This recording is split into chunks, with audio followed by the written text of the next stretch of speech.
Assalamualaikum warahmatullahi wabarakatuh. Bismillahirrahmanirrahim. Alhamdulillahi rabbil alamin. Wassalatu wassalamu ala ashrafil anbiya'i wal mursalin Sayyidina Muhammadin wa ala alihi wa sahbihi ajma'in. Qala rabbi shrah li sadri wa yassir li amri wahlul 'uqdatam min lisani yafqahu qawli. Wala haula wala quwwata illa billahil aliyil azim. Amma ba'd. Firman Allah Subhanahu wa ta'ala, A'udzu billahi minasyaitonir rajim. Mathalul ladzina yunfikuna amwalahum fi sabilillah kamathali habbatin ambatat sab'an sanabila fi kulli sumbulati mi'atu habbah wallahu yudha'ifu liman yasha' wallahu wasi'un alim. Yang bermaksud bandingan derma orang-orang yang membelanjakan hartanya pada jalan Allah ialah sama seperti sebiji benih yang tumbuh menerbitkan 7 tangkai. Tiap-tiap tangkai itu pula mengandungi 100 biji. Dan ingatlah, Allah akan melipat gandakan pahala bagi sesiapa yang dikehendakinya. Dan Allah maha luas rahmat kurnianya, lagi meliputi ilmu pengetahuan. Sidang penonton yang dimuliakan oleh Allah Subhanahu wa ta'ala sekalian, hari ini kita akan berkongsi tentang satu tajuk, iaitu keberkatan sedekah. Sedekah, satu perkataan yang sering kita dengar, perkataan yang biasa kita sebut, tetapi kadang-kadang agak sukar untuk kita laksanakannya pula. Sedekah berunsur dari huruf Shad, Dal, Qaf, iaitu siddiq, yang bererti benar. Seseorang yang bersedekah bermaksud dia membuktikan kebenarannya di dalam beragama. Kenapa? Kerana harta yang disukainya, kerana harta yang dicarinya dalam hidupnya itu diberikan kepada orang yang lain. Maka kerana itulah baginda Nabi Muhammad sallallahu alaihi wasallam menyebut sedekah sebagai burhan, sedekah sebagai bukti. Dalam hadis dari Abu Malik Al-Asy'ari, Nabi sallallahu alaihi wasallam bersabda, "Was-salatu nur, was-sadaqatu burhan." Yang bermaksud, solat adalah cahaya, sedekah merupakan bukti. Sedekah disebut burhan kerana sedekah merupakan bukti kebenaran iman seseorang. Maksudnya, sedekah dan pemurah merupakan identiti dan sifat seorang mukmin, manakala sebaliknya kedekut dan bakhil pula adalah identiti dan sifat orang-orang munafik. Seperti mana Allah Subhanahu wa ta'ala sifatkan kebakhilan mereka dalam surah At-Taubah ayat 67, yang bermaksud orang-orang munafik lelaki dan perempuan, sebahagian dengan sebahagian yang lain adalah sama. Mereka menyuruh membuat yang mungkar dan melarang berbuat yang ma'ruf, dan mereka menggenggam tangan mereka, iaitu menahan diri mereka daripada memberi infak. Maka kita sebagai orang yang benar imannya perlulah menjauhi sifat bakhil di dalam memberi sedekah. Sidang penonton yang dimuliakan oleh Allah Subhanahu wa ta'ala sekalian, dalam surah Al-Munafikun, Allah Subhanahu wa ta'ala merakamkan, A'udzu billahi minasyaitonir rajim. Wa anfiqu mimma razaqnakum min qabli an ya'tiya ahadukumul maut fayaqula rabbi laula akhartani ila ajalin qarib fa asaddaqa wa akum minas solihin. Yang bermaksud, dan belanjakanlah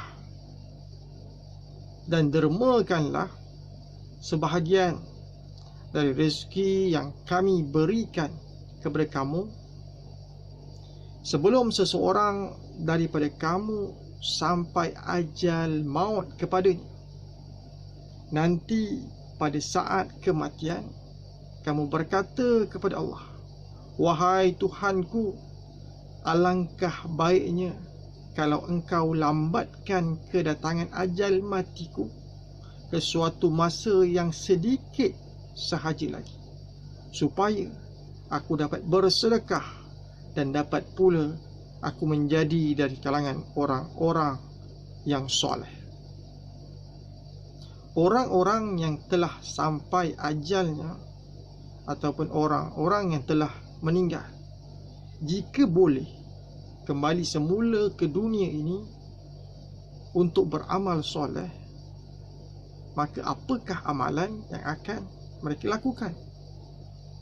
Inilah yang difirmankan oleh Allah Subhanahu wa ta'ala dalam ayat tersebut, iaitu mereka bersedekah.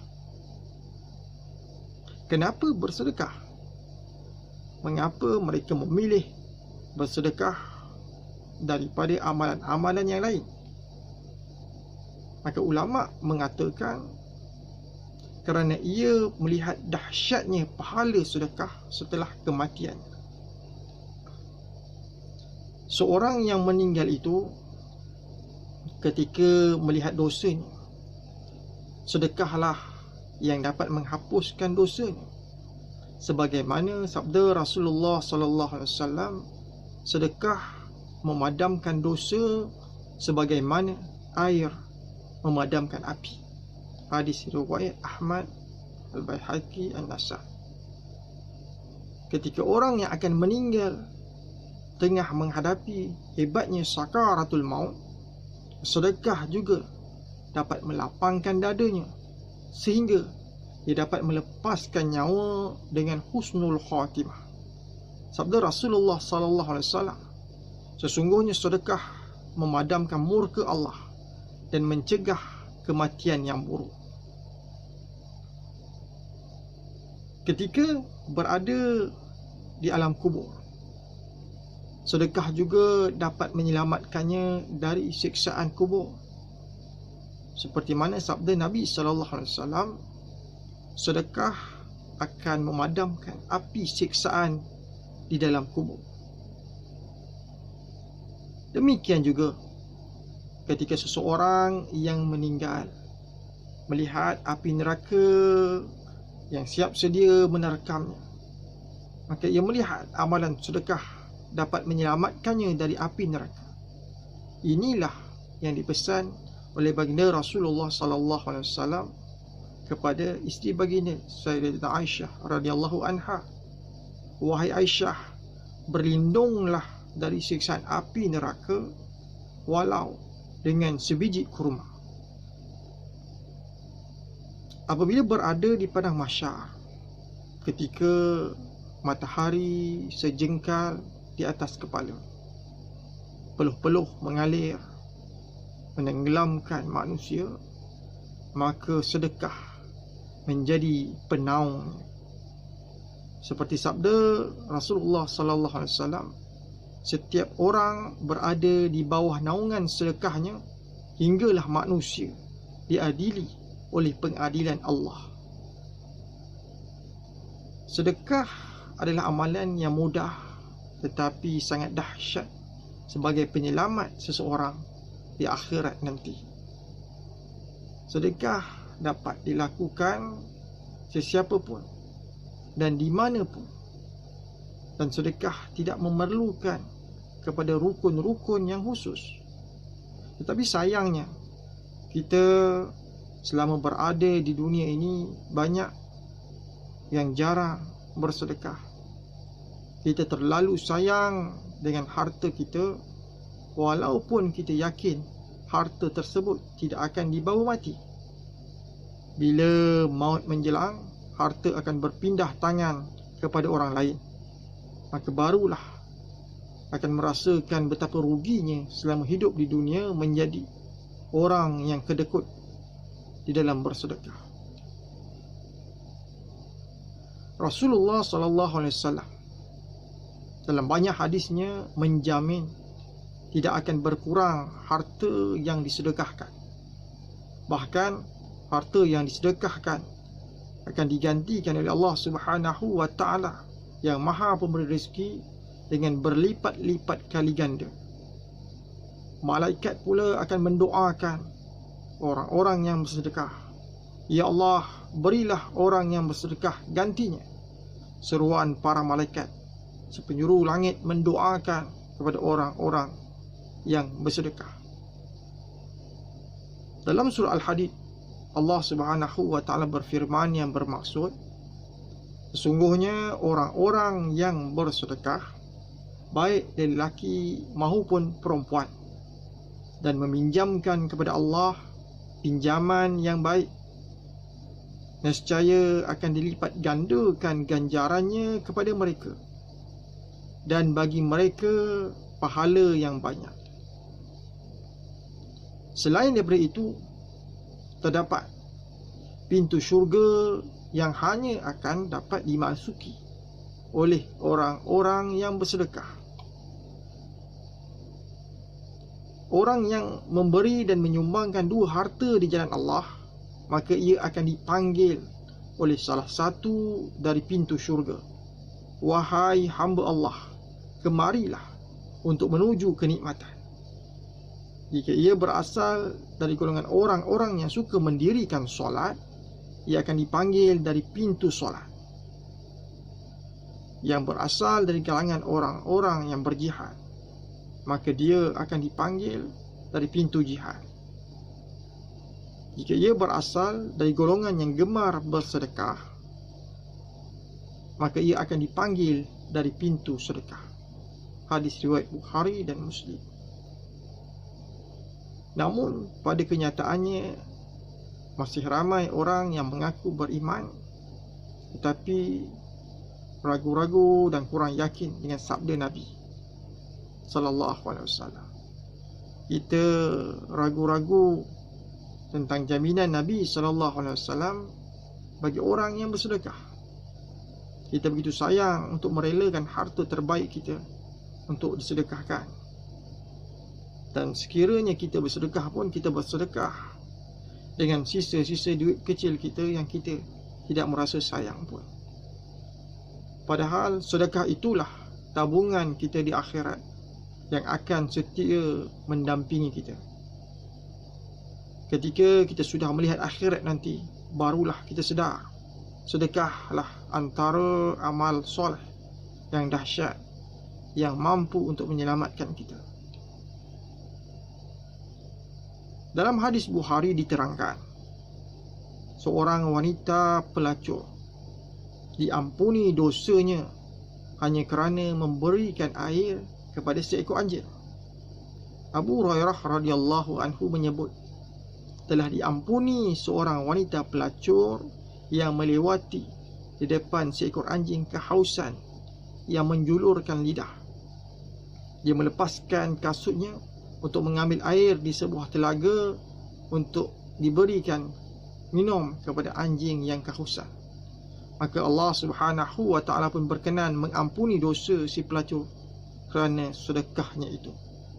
Hadis riwayat Bukhari. Demikian hebatnya sedekah. Alangkah sedekah yang ringan dengan memberi minum kepada binatang seperti anjing. Apatah lagi sedekah yang lebih bermanfaat seperti memberi makan kepada fakir miskin, menyantuni anak-anak yatim, serta membangunkan surau-surau, masjid-masjid, sekolah-sekolah.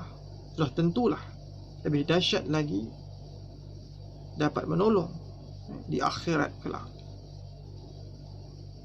Dalam kisah yang lain diriwayatkan daripada Abu Hurairah radhiyallahu anhu bahawa Rasulullah sallallahu alaihi wasallam menceritakan tentang seorang lelaki daripada Bani Israel. Lelaki tersebut berkata dalam hatinya, "Aku akan bersedekah." Maka dia keluar pada malam hari membawa harta dan bersedekah tanpa mengetahui bahawa orang itu adalah seorang pencuri. Maka pada pagi esoknya orang ramai heboh mengatakan bahawa seorang pencuri telah diberi sedekah pada malam tadi. Maka lelaki itu berkata, "Ya Allah, bagimu segala pujian, sedekahku telah jatuh ke tangan seorang pencuri." Maka pada malam yang lain dia berniat lagi. Katanya dia akan bersedekah. Maka dia keluar membawa sedekahnya, lalu dengan diam-diam meletakkan di tangan seorang wanita tanpa mengetahui bahawa wanita itu adalah seorang penzina. Pada pagi esok harinya orang ramai bercakap bahawa seorang wanita penzina telah diberi sedekah pada malam tadi. Maka lelaki itu berkata, "Ya Allah, bagimu segala pujian, sedekahku telah jatuh ke tangan seorang wanita penzina." Pada malam lainnya dia berniat lagi, "Aku akan bersedekah." Maka dia keluar membawa sedekahnya, lalu dengan diam-diam meletakkan di tangan seseorang tanpa dia mengetahui bahawa orang itu adalah orang yang kaya. Pada pagi harinya orang ramai mengatakan bahawa orang kaya telah diberikan sedekah pada malam tadi. Maka lelaki itu berkata, "Ya Allah, bagimu segala pujian, sedekahku telah jatuh ke tangan seorang pencuri, penzina dan orang yang kaya." Pada malam berikutnya dia bermimpi bahawa sedekahnya telah diterima oleh Allah Subhanahu wa ta'ala. Dalam mimpinya dia telah diberitahu bahawa wanita yang menerima sedekah tersebut adalah seorang penzina dan dia melakukan perbuatan keji itu kerana kemiskinan.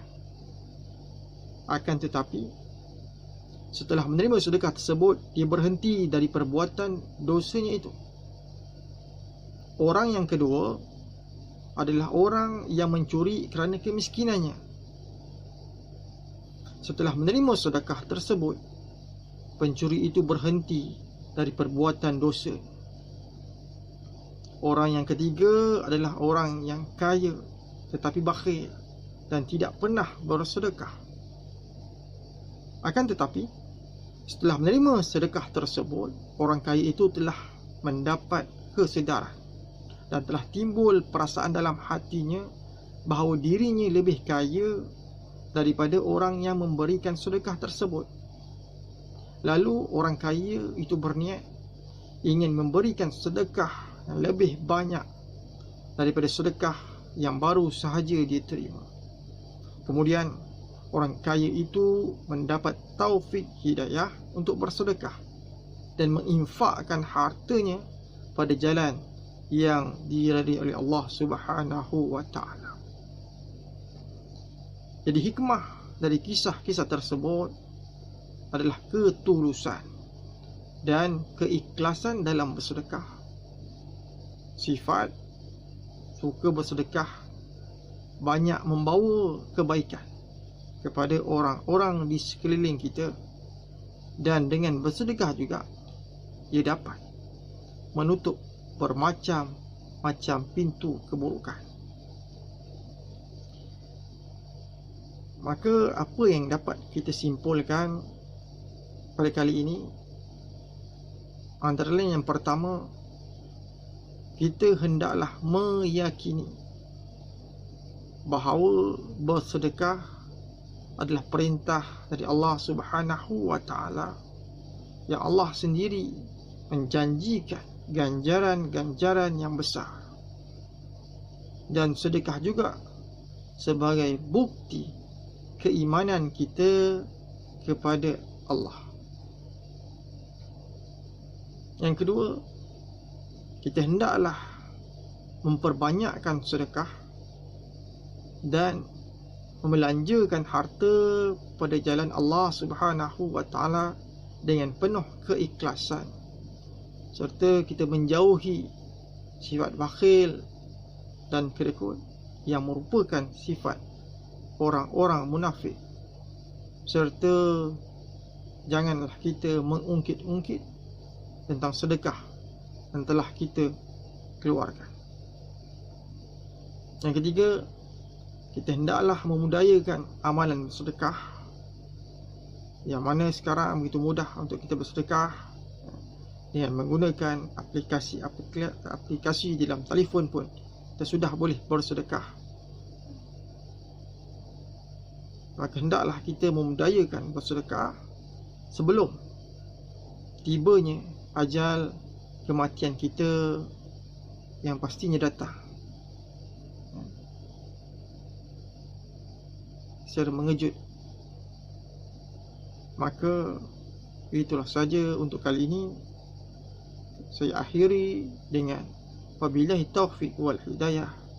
Assalamualaikum warahmatullahi wabarakatuh. Sekian, terima kasih.